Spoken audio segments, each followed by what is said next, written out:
Yeah, yeah. Enti ahwefo screenshot ya ye kwa akohwe yi enso every omanchiame.info womo so e blog ye Sir Hassan Zain, a Ghanaian businessman, has sued Kwame Asari Obeng, popularly known as A+ for defamation. Mr. Zain alleges that the defendant uses his picture along with alleged defamatory comments posted on Facebook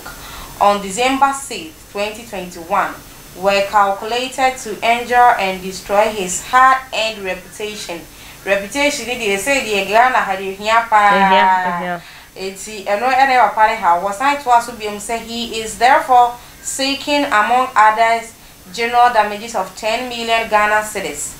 and an order directed at A+ to retract the said defamatory comments and picture through the same medium used in defaming him. Not just say Obrodino A+ in some now what trust on a war and would demand the set on retracting retraction just a one conquer in every one on Trinano and Fansan. Na and some way we be a timid ya set and what they call court in 20 minutes A+ and Tanasa cannibal. Maybe I'm down for no. Oh, so I say book long for no, I must some kayak din. So book long for and I will share only here any reputation now. What build it for himself or Ghana and say or be respected or anti I didn't know over customer family who go straight to the policeman, you go straight to where you want to report it, then social media will be a hobby. Then you go and put it there. I said, oh, say meeting, oh, say, be a movie, oh, say meeting. And although they didn't say now, and I want to Ghana hand them saying, IGP by name, running here, Jumanti, or Shano and Fan Cocotte, or Chuto for Flavia, and case, not for your dog boy. And was all the PA. I was IGP, you know, or say, was something. Never be A. Into a chakra or A+. Why do you say? Oh yeah, 90 days. 90 days, need 3 weeks. No, I have a call. And what you know, and I Ghana for you, A+ dada. So one of the when you're tuning 90 funny, we are then. Be coming back actually. All my woman, wide range, then what's up, quack, and the free to see. One for one, you know, whatever bunny social media, he cannot drink the actual nurse shake. A honey. Wo Brunia wo abo ma mu se wo ba be ye adwuma na wo di nsenfo na me ka wo so wo siu me sika de wo nya ni na emumu no chese enya de wo kan nya ebo mo no so retract na yenkọ ne yenkọ hye de A+ emuaye a wo de ama Hassan enso e wo ne Facebook wo ho ye nyina yenkọ kan emum na enye fe A+ say Hassan, I hear you have sued me. If it's true, come back and serve me. The Honorable Court didn't ask you to share it on social media. Not just say, oh, sure. A year defamation, you bring say A+ a defaming it in what was you now better mountains one. One share down for a crat, a beyond command A+ say was soon in a mumu. And then I'm abe from 10 times, so I got for Diano and a cabin A+ each, they must say Brunino and no press also was soon in the end of a crater, and Brenna a chest was soon. Yet also they are not say I'm telling you that you are a criminal. I'm exposing your crimes in our country. Instead of suing me for defamation, you have rather run to the court to stop me from exposing your crimes. You, that's your ungovernable country called Lebanon. Can any Ghanaian go there and misbehave like you do in Ghana? An Arab man has approached me that you scammed him $480,000. He is coming to Ghana on Sunday. That is him in suit. By Monday, you will see your smoothness level. You forged documents and took a house from some poor Ghanaians when their father died. You are evil, Hassan. I will fight for the man's children to get their father's house back. If a judge asks me not to talk about your crimes, including your threat to kill police officers, I will humbly respect the court's decision. Hey, not just A+ no na bamu emu you. Was say first one now what try answer na Brunine court no. What try we say Brunino wa chinchimu enkwada bia omo papa wu agya wo nsa age wo modan. wasensi su biem e wa hanum sei enti A+ agohia e beduni enyo se ebeju a efa bi ni se utie A+ o kan se adentina broni ni so de ba social media be kan na A+ o report na se social media so na de koto enti onu so on se de hu wanim na o report na be bia wo de koye nye ho na be bia wo de koye no e ho ano no so de beba oh I don't dey yenye ne sa oh de bi ene sa na bi na o report me social media so na wo de faaye na me so makosi we na dia wunima se mema wo so wate no social media so na me ne be fa wakosi me a o kwaka social media so so tie so no sa me kama adwa che na wo social media ene so no se adwen na me ka che wo no efa bi uhunu ni se matietie wo ni munyam so nti ni me court na court ama okrata court entro mu social media so emfa ma wo se Hassan je court be bo krata ade ama wo iti court e bo krata e de ma wo a wo be kwa ko serve onipa no with krata no ayate se ECG fo ba bitwa wo kanem wo beba no na ye twam ne krata asan hye wo mita ne nchen ye kire wo se ye twa wo kanem enti e bia dwo da be hu yen we office ana bibi se ECG ntimi enka se ma ba bigina social media se medical enti no wo mo so e twa mekania ni mo social media we no difference wo e ye court asem wa obai you do me pass wo baje sa scanner wo demand ne dia so de krata ne koma enti they say ni say A+ ne pese o tue scanner na say oyema asem de me sana me hunu ne nya anjo because boni no onya na anjo so obebu ni katam ama A+ afa ne ho adi da bi enti say A+ say o pese asem no jo ana say o pese boni ba be reply on social media there and then so enfa messages fa social media enfa man because say o pele letter ne there na ajusu ko hunu because reporting no now reporting and efa social media and so no so say na A+ say me say da ni business jam ni na for bia nti o de letter na wo me ho de na so de me so me fa social media man nti say makosi na wo so tia sum of money say say oba asa media nya ntwae na asa media nya ai say afena court nsem na bomu a ahya ase na Ghana for ye nyina ye nnim Abranti Atwini Jonas what say US abrochi mamu say so Europe no sure de ne wa ha ochno wa ha enti na asem no aye bibi oho wo sha ase se wo di Ghana for mpanimfo atem me fa ne say America krani na atem didie no ewi akwa from ampani so afa ne empini ni ministers so akwa akosi otumfo so ene o ya akra na wo Ghana hanum se ni ebe ma odibia na onya enmunya kakra bi di Atwini Jonas ebe didi watem ewo mu se eniyema bebre nkoye wo mayi mu a etoda ya na ese ye ka ho asem de bat wono ne kwan na wo fa so no atem didi na dos Ghana fo bi fo ane so ebi nso enfo ane so na enchaye edwo de etwa mu ye na sit down kakra ka bi ko so Ghana ha chesa driver fo a wo mu etwi trotro wo mu senya de ombe ye mi san se fan wo ne bo no kwa na ekosoro aban so nya na adwene se wo ba bete so nti sa de a yen a ye nika ye twiko dwuma ye mfa fo woni ska de be fa bota na se uba nso de ne fom no be fa de kire se uba no unya e oda nko a ego bi e be bo na sa na no yo post season ai no and Atwini Jonas ni Facebook page ene wakasa bebre ye de afa ho ene ye de di atema ena glass nko na fa hekosi he yenim so obekeka na waka na adwena na waka yo amana nso ho wasan abe posti e de ato ho iPhone de abaso ibi ye 13 o se ne what 3 cameras enu bi ene gugu ne nchen ene e dollar yi akakraka tai zo wanyaska kese ahode ye kakra nyame de ehira no eno na mo hwe so oda ho na watcho say hard work beats talent when talent doesn't work hard. I just wake up. Do you like my new haircut? Sorry about my dirty dough. Do you want warm up today or no? The system is working 24/7. Glass and kwahwe form. Did free we run the city.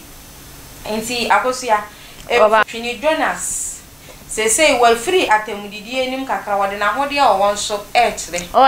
enya ne dia wo sa wo dia no wambre no nyaye because you know a dream bi na Twini Jonas no e de bog o man no on say akwaya say hey oba mabeka cho say hey na wonte boy o ya president no now say ewen no akohwe o hweswa obenya ska edru baby a obenya ska ba na wo mse Ghana fo no bi etai na chi bi ntai na chi de but ska na wenya no ontimi boosti because what you have to boost about is what you are working harder wenya na dia witimi tina social media young for there apart from the glass nkwa then obeka kire say oye wa groche ho no ma ye beka say Twini, we respect you apart from what you doing, we respect you for what you are doing also. Ono de say me hwe eto da ametrans na me hwe ne niema bi a say de wudi kan kai adwen na ode bo Ghana adwen e youth ni ti no adwen bebre na attention me beginning no na me tai hwe ne videos say de niema e hayen no start say work as fuom ho na krachi Ghana ya fuom anya bia na nyame wadom wanya privilege akwako pie wa brochiri o sister ho ne sister ne so onua be ma ne bedi kwasma na ofo na brochiri enti ene afo mu dia why don't you come to Ghana now the restructure no abusuafo restructure ne de ale enti na masisa na abusuafo nyina enko na ye hu se obehwe kwa ye kana ne mame wa ha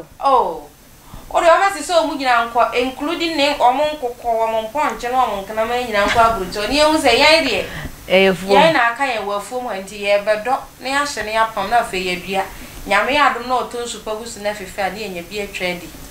eti o posti ye no e na Facebook fu so se why posti ato ha de a any commentators association ye be come comment ne kakra enkrofo ni bi e comment ye both negative and positive. When every obi was what the Marshall Lawrence was saying, hope you are taking good care of the family here in Ghana. And it's what me post this ka say dia. Jili say wo hwe busu afo kakra na aka wa fuom ha say de wo frɛ ye wo ha no. Say ha ya fuom no. Utimi ehwe omode nana ya ye bo aso say boss please this Christmas send me $50 to Ghana $50 to every fan supporting you. The system hard for here. Yewu ankasa ene so we dey ma bi ekwa mama na to ho the next video no ne obedi di atempa wakosere sika de ene wakuye me si wakuye de bi wakun ho ye ka ene mesere sika de wo bi ye ni so Abdul Aziz release so say richest anyway obi so de awuni Mike was it indeed you have really made it in life. I wish you shouldn't be posting your wealth because this country here, even the president and the slave queens don't have what you have. All they can say is vanity upon vanity. Eti Facebook so amount for a comment on the maye Twini Jonas ne picture will post ya na chere say any sika de da na so ho ni mu iPhones o pa che say ya there's a using Android de here ye no enu ebinu na kosia oba uti wi ase na se wunya ho a sa wode to emontene so ema ewiase nyina un se WhatsApp de wo contacts ena ebehunu obi oye ekokonsani a ope ensenhu ho na betimi a save sa picture no no no so dia circulate but then Facebook de everywhere in the world obi a wunnim no obi a wunnim no obi a ehwe they were posting inti ya uhunu ne se amanfo posti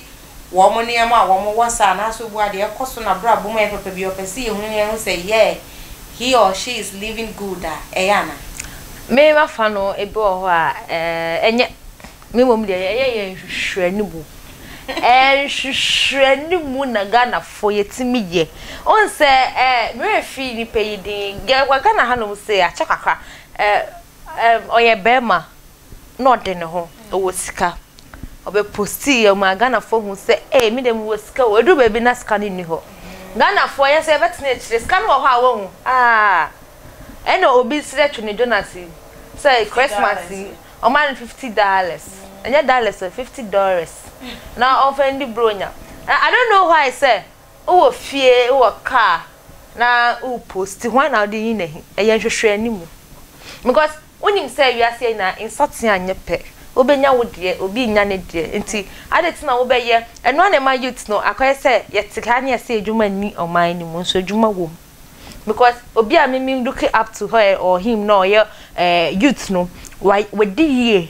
ye because all posti ebi kra na enya ne dia enye yie ni nyina na ye yie ebi na enya ne dia obo ho amokwa no akogbo nti uti eche bo ko nwale unnim na onam krom na ko tunso go obi so no say hey maame onim say mistake me bo odua ho say sika na enye kwa ara me boa enye kwa because I dey be tunso go so na I say immediately ni me ka sorry kra untie just say ko apai ni na chiwade aka no obo ho nwale it me when say sometimes na enye because e ma youth be pressure some na say ama sikadro basa ne kalabule no mfo wa na ye bebu adu sika sisi a wona mpa na okita baga na hello oso stand na wa bro chiro no na enyoma no ele UK na enyoma no ai esi ship no se be di 1 year ai sika na azu sa you know na say prisoner bia wakoda osi Sunyane Central Prison okay oba ye papa Captain Smart e show so e wo Onua TV oba kire mu se sa course ni bebre na every prison wo mu prisoners na wo mu ho no na o cheche kululu ne ne ma e koso e wo prison wo kire mu a prisoners ni bi netimi ya santi me fa ne se e bia me busuani bi no wadi bone na ya kire na akoto mu a ai wakopie prison na onim me ho nsem etu obeka kire prisoner foforo na wokọ nti so ofre wo na toda na woka obetimi akasem ba ko mienu bi na fa ene ye no kre ene sister unim so ye prisoner nti unim say bia aha ana bia mu sister bia wo UK oti bia brono bi sen so e wo UK ho enti no wonya ka brono na ne ayi na no ye no kre so no enti ni nyina ka hu bi na sa ne ma no adults e wo mai ntimi so media kakra ne se yeah we youth na hu so bi a posti ne niema ne wealth a we bi a de sika bi ne ka bi fine say e adwumaden no oye no di nya ya nsuma wani mre se wo be ye adwumaden na wo di enyame konkofa kwan bone so ena mo so mo niema no ye wo mu say ye mu phone ene mu page die ba se mo ntomo bo ena say wo de ba ba to so de ba ba to pressure ma ye mo bu na ye sisu ne so a mo ntworo nka ho e kwa mo fa so mu nya ye ene no e bia me tonto na mu nya ye so anyone interested in selling clothes to gain some of my wealth no why a mistake Ghana hanu mu say no motivational speakers Ghana hanu mu say no ye mistake say obi ye no obetwra o say na me yesu maker obi ti ga so the 50 Ghana na start ton gare if the Ghana call you do 20 cities say gale lo nka first na eta ba ka say first na 10 cities etim ta ma change 50 pesos ene me de kwachi ya bada sam ya nche no de o win sell akogina stage so say eyo hu obi sana no akai tam na no ton wanka when na you see o me queen na so yen wo level would you na say you do o me chia ye nya sorry juba de so sorry for ye de mu beje say say brand ye de adwuma kosia ne kra mu afutu ben ena wo de be magana youth a ye si so said ye be ya yanko kasenti obi oha e bia o ye A+ follower o say A+ bona adwene A+ o de ni nan si sunti obe bona adwene ne ho kire ne sesi a na ya kire na ebi o squad ko follow ya fo ni mu mpenimfo obi say first na na ye say we are Ghana hanum say no it's whom you know say it's not whom you know who knows you bia na woni moni pa no ni meti bi so bia wo hwa akosua wo huna woni makosua akosua so ni mo ebe na majo akosua be den ajo it say no enye whom you know is who knows you enti afutu be na ade be mom say de be obi en kasa asuma esimi eni follow akokasa eti obi ntimi sime akokasa bi eti ano ena me wa ho de obi aposti na ho de ntimi so kwan bia me fa so a menya sa ho de mi so nya sa ho de ebusa for youth I'm a youth youth I am advice am dem obi bia na say ye share A+ na wo kan ye na so we A+ fan open asem papa ye na say o bi ho asem you shouldn't involve yourself because ebia na wonim be bia asem no ni ti unim ni nan unim ni finfin and say open asem kra say there you should try and restrict yourself from asem na waka no obesa comment you can only write good job say was all report obi and you bet much a good job say well done say oh motivator oh no atro second IGP but pass obe kan ho asem de it's not nice because yet higher na cyberbullying every course what to say no we are all fighting against cyberbullying and you say okoyesa na ekokosetia nya ofan na kan ho asem na de entutuye bi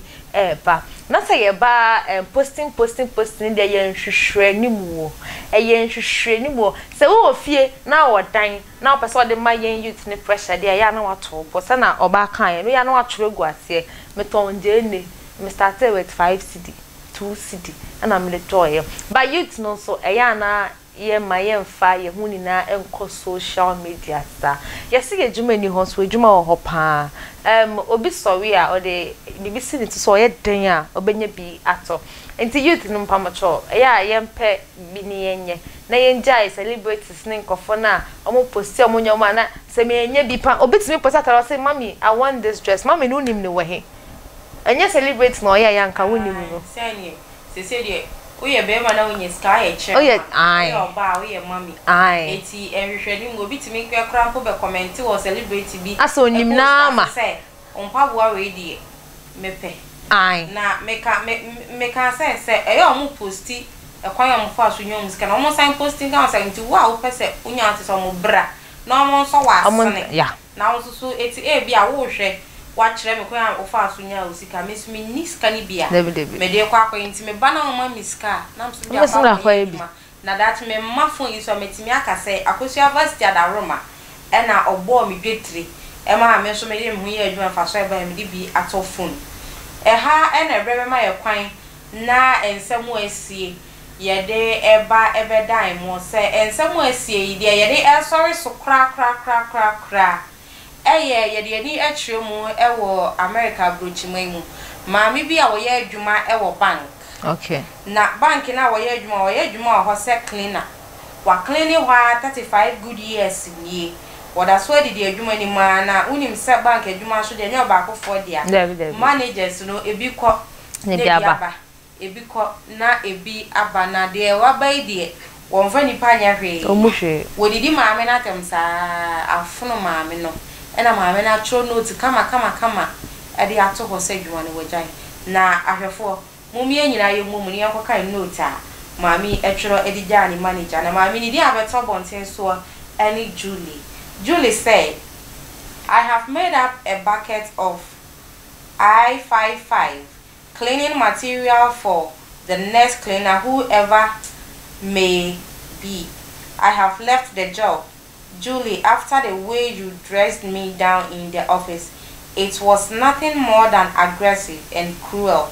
but that's a reflection on your character, not mine. So going forward, please, all of you remember, in case, and I say in a world when you can be nothing but kind, because you are all no better than the cleaner. Regards.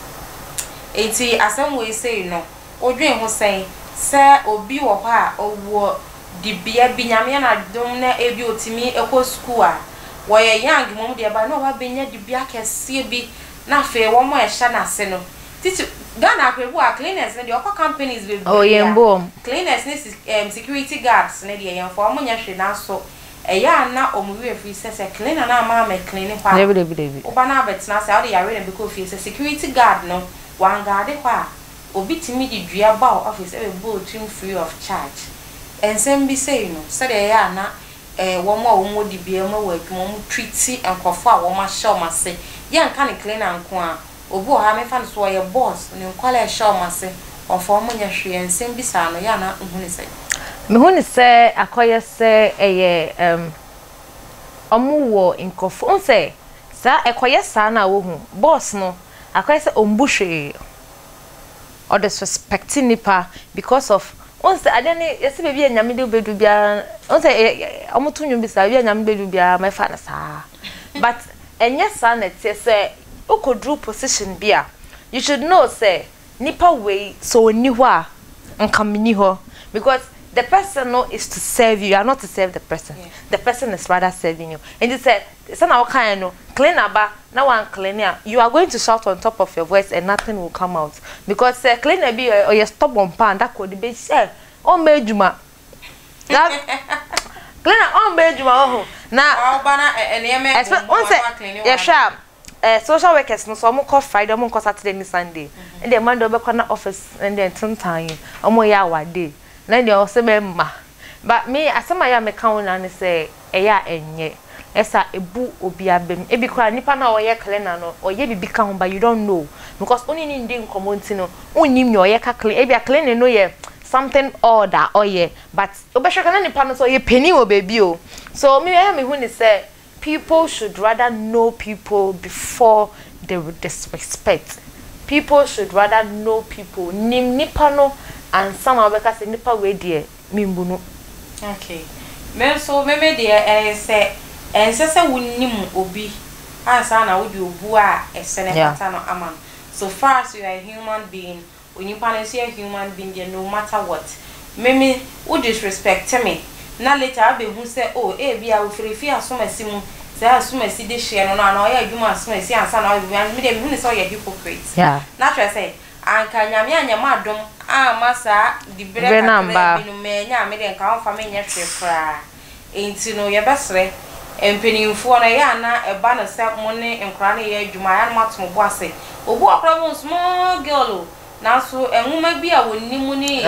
ne masters bi egita na be peni wa adwum. Obi ma me bi papa no disrespect no messenger or disrespect na sa ni nyina no ya de bi a entwa yie na me ka wo say ensemo asisi so yi Queen Vasti Foundation ada Roma na so ya asene e wo mu se oboa oni biefuo ene obruhunfuo de na nso no wa ba be so ya asene se ye fa dwuma de mbe wo de a na enase kese ebekọ e de ama no bronya e na ye kwa akowura mu ma okunani bi nsore ma akwala sebe ne maame ne papa awu agya no de ye ka na wisi an agya nka no ma wo mo nso ensre inti frɛ ahomatufo na bibibia wo sɛ yesika ye aduane atade mpaboa enku kura ni nyina ye beje 0548 302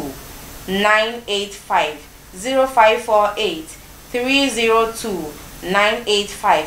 Natis Cosmetics and Boutique Wamo asuyeye ewo Ablekuma Agape Tarazo for any tremu ewo hone kope perfume papa enku papa atade papa na wonso wo ye person ewo mu se economy ni mu ayeden na so se wo ye adwuma na nya kakra to ho na wa mo ready na ni card atu ni ho ahe ya no mfo ne bekofa de ode wa mre ho no ono bekọ akofa no adi nti fe wo mo ahomatufo yi so 0242 631